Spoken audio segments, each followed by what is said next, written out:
Coucou tout le monde, donc aujourd'hui on se retrouve dans une nouvelle vidéo, une vidéo que j'avais vraiment hâte de vous faire. C'est une vidéo que je prépare depuis quelques jours, comme vous avez pu voir dans le titre, on se retrouve pour une story time assez spéciale parce qu'il va s'agir de se battre pour un mec. Je pense que ça va être ça le titre, je sais pas. Mais en gros, je vais vous raconter une histoire. C'est une histoire qui date un petit peu de l'année dernière, je crois. Mais je sais pas pourquoi je vous l'ai jamais racontée. Peut-être parce que je me suis dit que quand même pour les personnes et tout, ça se faisait pas.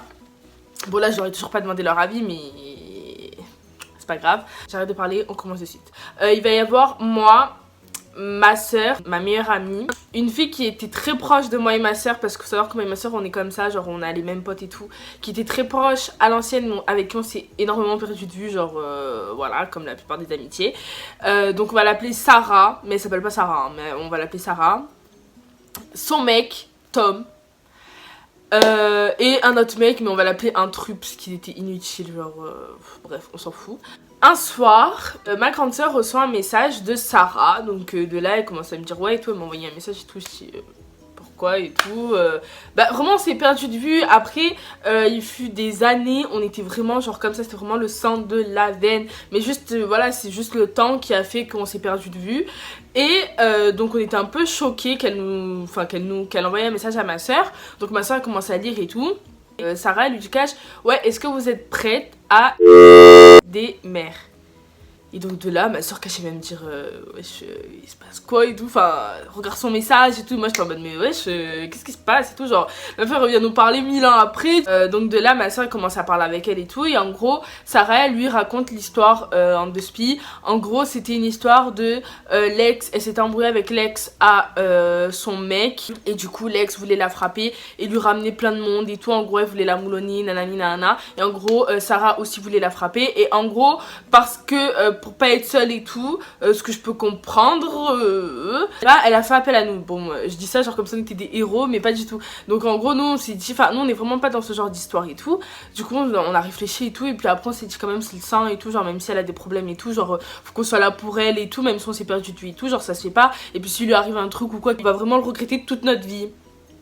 Donc elle lui dit ouais vas-y et tout, dis-nous c'est quand et tout. Donc elles conviennent une heure de rendez-vous et un endroit où on devait toutes se rejoindre. Le lendemain je vais en cours, il y avait ma meilleure amie avec moi, et le soir elle devait dormir chez moi et tout.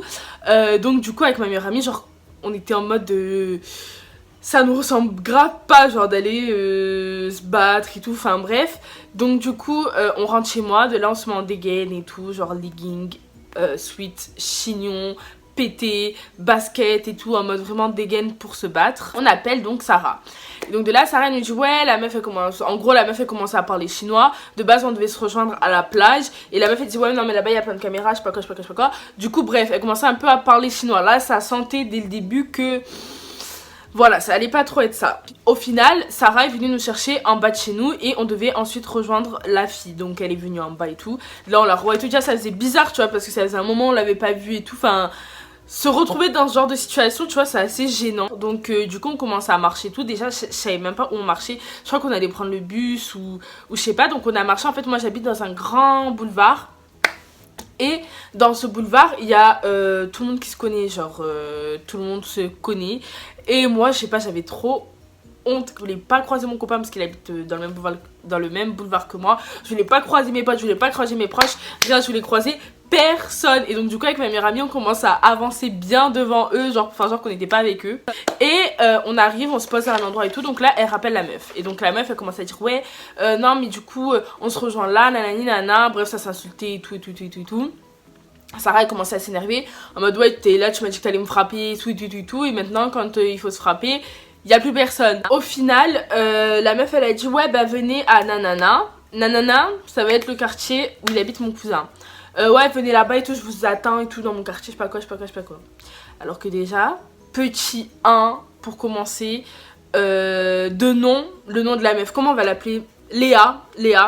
déjà son nom, comment te dire que je l'avais jamais entendu. Le quartier à mon cousin, je vois qui est tout le monde, genre vraiment que ce soit les filles ou les mecs, je vois vraiment qui est, même si je les connais pas ou que j'ai pas parlé avec eux et tout, la plupart des gens, soit j'aurais déjà parlé ou soit je vois qui c'est de vue. Surtout les filles, elles sont très rares, donc voilà, j'allais voir qui c'est de vue. Et son prénom, il me disait rien, donc déjà de là j'ai compris que c'était une incognito du game. Moi ça commence à me saouler déjà, genre ces bails où t'es là, la meuf elle commence à parler chinois, genre c'est limite c'est toi tu lui cours après pour aller la frapper, genre je sais pas, la meuf elle veut te taper, elle prend ses deux jambes et elle vient. Genre moi j'aime pas les bails où tu cours après les gens. En fait pour aller au quartier de mon cousin, faut monter une grande pente, genre là il y a chez moi, il y a le boulevard où j'habite et en fait tu montes une grande pente et t'es arrivé.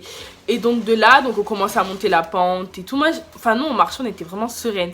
Là ils nous disent comme quoi ils ont des battes de baseball dans le sac. Je sais pas pourquoi on a eu l'idée de séparer les équipes en deux. Genre on a fait un petit complot, on se sentait trop, je sais pas pourquoi on a fait ça. On a décidé de séparer les équipes en deux. Et en gros il y avait moi et ma meilleure amie et Tom. On allait monter en premier et ma soeur, Sarah et l'intrus après. Donc on commence à monter et tout avec le copain de Sarah. Et de là, tu vois que le mec, il commençait un petit peu à trop ralentir, à marcher trop au ralenti. Ça se voyait qu'il marchait à reculons, il regardait partout, il était là, c'est limite s'il avait pas envie de faire des moonwalks arrière pour partir se cacher. Après tout le long, il disait vous êtes sûr qu'on n'attend pas les autres? Est-ce que vous êtes sûr qu'on n'attend pas les autres et tout? Toutes les 5 minutes, il se retournait pour voir où était le deuxième groupe. Là, moi je disais mais c'est bon, vas-y monte. Déjà, nous on était plus déter que lui, alors que l'histoire c'était à cause de lui, parce que ça c'était à cause de ton ex, c'était à cause de toi, t'étais le principal concerné dans l'histoire.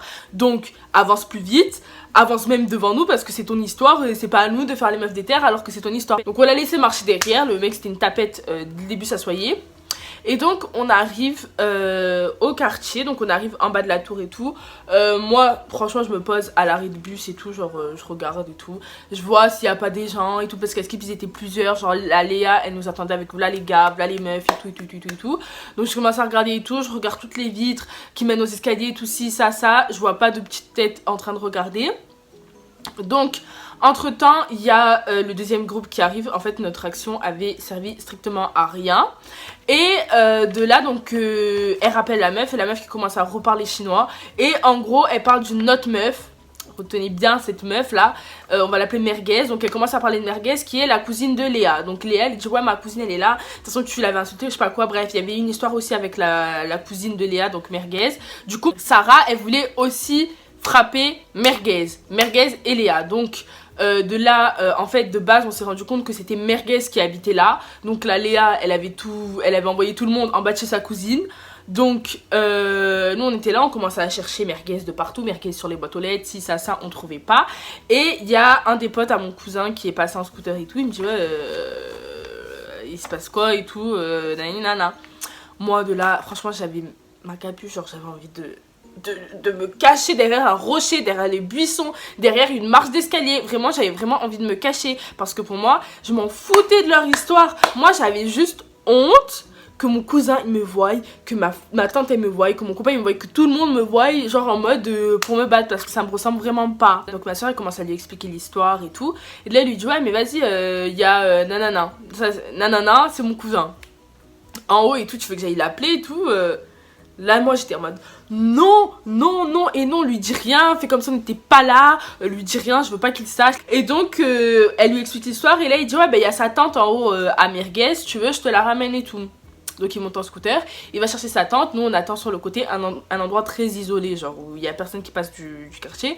Et il arrive avec sa tante, avant de la déposer il dit ouais mais arrête, lui faites rien, à elle lui faites rien et tout, parce qu'elle est gentille, donc bon bref donc elle a pas trop. La tante elle descend, elle dit ouais mais là déjà tu sais que de base t'es même pas chez la bonne personne et tout, genre t'es chez sa cousine et tout, genre en gros c'est pas la principale concernée de l'histoire, donc pourquoi tu veux venir la frapper et tout, nanana. Ce que en vrai je comprenais grave, mais bon donc elle commence à expliquer, elle dit le vrai problème en fait c'est ton mec qui a fauté, c'est ton mec qui a fait le con, parce qu'en gros bref il y avait une histoire de couple derrière tout ça. Et elle a dit la seule personne qu'on devrait frapper là c'est ton mec, c'est pas une des deux filles. Donc de là la meuf la tante elle voulait frapper Tom. Et là, il commence à s'approcher de Tom. Et déjà là, tu vois, Tom, il commence à reculer. Mais en quelle année tu recules devant une fille en tant qu'homme? À quelle année tu recules devant une femme? Sarah commence à dire, ouais, non, mais le fera pas et tout. Donc, bref, elle recontinue de parler avec la tante. Et la tante, elle a dit, bah, tu sais quoi, je vais appeler Merguez et tout. Je vais lui dire qu'elle descende. Donc, elle appelle Merguez. Et je sais pas, on a attendu bien 5-10 minutes. Et franchement, on était là, on se regardait avec ma soeur et ma meilleure amie et l'intrus. Et on se disait, mais qu'est-ce qu'on fout là, quoi? Pourquoi on a fait ça? Pourquoi t'as répondu à son message? Vraiment, j'avais vraiment envie de l'insulter, ma soeur, ce jour-là. J'avais envie de lui dire, mais pourquoi t'as ouvert son snap? Pourquoi? Quand on a vu le DEL, l'embrouille et tout, moi je pensais vraiment que ça allait être chaud, tu vois. Mais en fait, c'était une histoire de rigolo, genre, c'était vraiment rien du tout. Et donc, on se regardait, on se lançait des petits regards en soum-soum et tout, on se foutait de leur gueule, bref. Et de là, il y a la merguez qui descend. Quand elle est descendue, alors la meuf, elle avait le dos, il était en I, comme ça. Elle marchait, elle était comme as. Elle arrive. Vas-y. Même à 3000 mètres, tu sentais ces odeurs d'aisselle. C'est pas possible, les gens qui puent à ce point. Moi, ça m'exaspère. Moi, les personnes comme ça, tu vois, qui arrivent avec une gueule de rat, le nez 3 km en avant, 3 km en arrière, des dents en picot, je peux même pas les toucher. Genre, c'est même pas tapable pour moi. Ce genre de fille, c'est pas tapable. Genre, t'es là, limite, tu vas la taper, tu vas attraper le squinfus. Donc, elle arrive et tout comme ça, avec son petit dos là, son petit corps, vraiment. Elle commence à sauter sur Sarah et tout.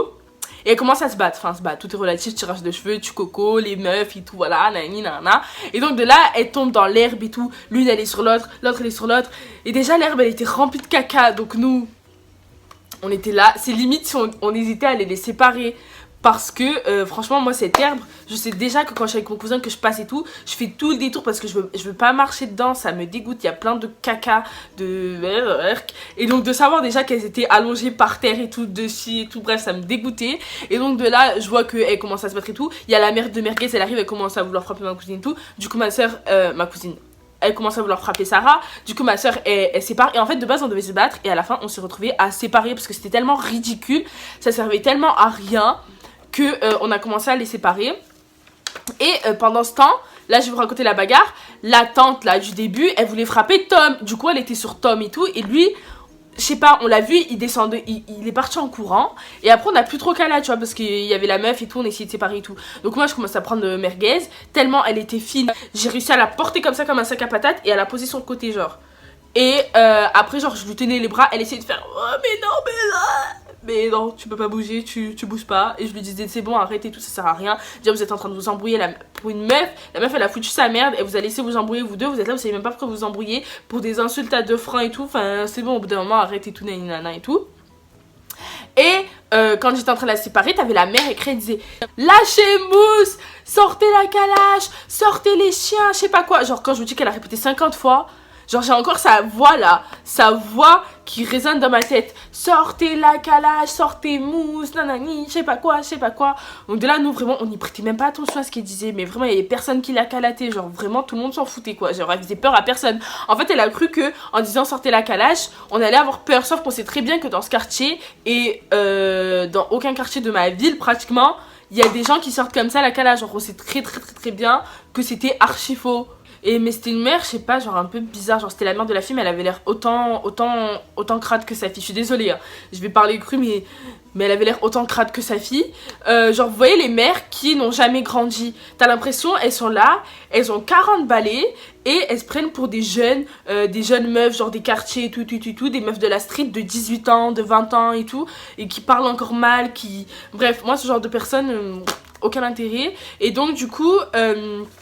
ça se calme et de là genre ma cousine elle est calmée et tout et en fait elle trouve un terrain d'entente et elles arrivent à parler, merguez et Sarah.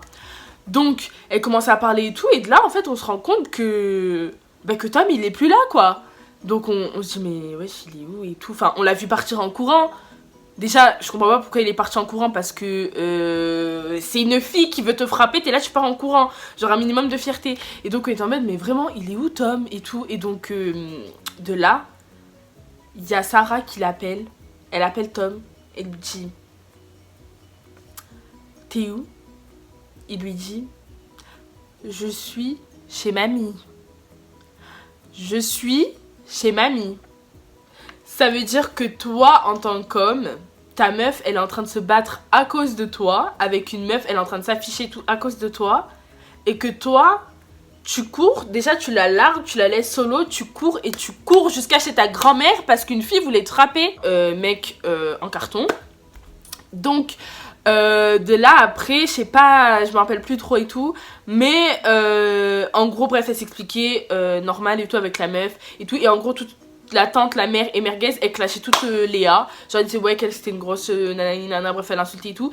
Et la mère, elle commençait à dire, ouais, voilà, tu vois, t'es là, tu veux frapper merguez, enfin, tu veux frapper ma fille et tout. Alors que ma fille, elle se respecte. Ma fille, elle a eu son premier enfant à 13 ans, je sais pas quoi. Genre, on est censé lui ramener un trophée là parce que ta fille, elle a eu un gosse à 13 ans. Après, je juge pas celles qui ont des enfants tôt et tout. Mais genre elle nous l'a sorti comme si c'était une fierté d'avoir un enfant à 13 ans. Et bref, elle s'expliquait tout. Et en gros, il y a le fameux mousse que la mère appelait tout le long qui descend. Donc de là, on le voit arriver. Déjà, on se rend compte que c'est un humain. Parce que de base, on pensait tous que c'était un chien. Quand elle disait lâchez mousse, sortez mousse, on pensait que c'était un chien. De là, genre, il arrive. Je sais pas, parce que t'as vu, moi, quand je dis... Par exemple, non, et encore je le dis pas, mais quand je dis que je vais ramener quelqu'un, genre, lâchez-moi, je sais pas quoi. Tu vois, le mec, il arrive, faut qu'il soit baraque, faut qu'il te fasse peur, qu'il t'impressionne. Le mec, il arrive et il marchait comme ça. Bam, bam, genre, il faisait le mec. Il avait le corps, il faisait la moitié de mon corps. C'était un Renoir. Quand je vous dis que il est passé devant nous, il nous a même pas câlin en plus. Genre, il est passé comme ça. Il nous a vus, il a fait... Ouais, il a regardé ailleurs. Merguez, oh, vraiment le couple de merguez, parfait. Genre le mec, je sais pas à qui il était censé faire peur, mais il a fait peur à des gains. Vraiment personne. Genre dans l'avion, on s'est dit mais... T'aurais mieux fait de rester chez toi quoi. Parce que même moi avec ma corpulence, limite je m'assois sur toi, je t'écrase tellement tu fais la moitié de mon corps. Bref, donc de là, il passe et tout, il dit ouais il est où et tout en parlant de Tom. Donc bon, il cala pas trop, il descend en bas de la pente, il essaye de le chercher et tout. Bref, action vraiment inutile, genre le mec il a servi à rien. T'es là en tant que mec, tu laisses ta meuf descendre se battre. Moi mon gars, jamais de la vie il m'aurait laissé descendre me battre comme ça. Et en plus, je suis maman, jamais de la vie je descends en bas me battre. Je sais pas, au bout d'un moment t'es daronne, genre il y a des choses que tu fais plus. Et le mec il descend à la fin, genre quand il y a vraiment plus d'histoire du tout, quand la baston elle est finie. Donc sa meuf, t'aurais eu le temps de la planter, de la replanter, de la replanter. Le mec il serait resté en haut. Il est descendu à la fin quand il y avait plus rien. Donc encore une fois, merguez puissance 1000. Du coup voilà, c'est la fin de l'histoire. Après il s'est rien passé d'intéressant. Genre elles se sont quittées, pas à l'amiable, mais genre en mode ouais ok en fait c'était action inutile. Donc nous on est rentrés. Et là je me suis promis de ne plus jamais dire oui à une personne comme ça. Genre vraiment j'ai dit à ma soeur, elle... Vous voyez ce clapement de main, ça veut dire tu zappes. Si elle t'appelle pour que des histoires de merde encore comme ça, là tu zappes, tu vas même pas. Parce qu'au final tu veux aider les gens et au final ça te fait perdre de... Je sais pas, genre pas perdre la fierté, mais genre moi personnellement je me rabaisse en allant faire ce genre d'action. Et du coup juste à la fin sur le chemin du retour, il y avait le mousse qui était en face de nous. Et genre il remontait le boulevard et tout, vers où on habitait et tout. Et en gros il allait au bar tabac de mon boulevard, bref. Et il a pas branché, genre le mec il a pas bronché du tout. Il était devant nous, il disait rien, il marchait comme un schlag, bref. Donc tout ça pour vous dire la petite morale de la story time, c'est que franchement... Vous battez pas pour un mec. Franchement, ça en vaut pas la peine de salir les mains pour un gars. Et ça, je le répéterai jamais assez. Genre, moi, c'est vraiment ma règle d'or. Jamais m'embrouiller pour un gars. Si le mec, il a des embrouilles avec son ex, avec une meuf, avec quoi, et ben c'est lui qui le règle. Genre, règle tes problèmes avec cette meuf. Mais c'est pas moi qui va aller m'embrouiller à ta place ou faire la meuf jalouse ou me rabaisser ou quoi. Du coup, c'est tout pour cette story time. J'espère qu'elle vous aura plu. Si c'est le cas, n'hésitez pas à me le dire en commentaire, à laisser vos ressentis. Voilà, c'est la violence ne résout rien et ça me ressemble pas du tout, mais je voulais quand même vous raconter cette histoire parce que c'est important de savoir qu'il faut jamais se battre pour un garçon. Donc voilà, gros bisous et on se dit à la prochaine.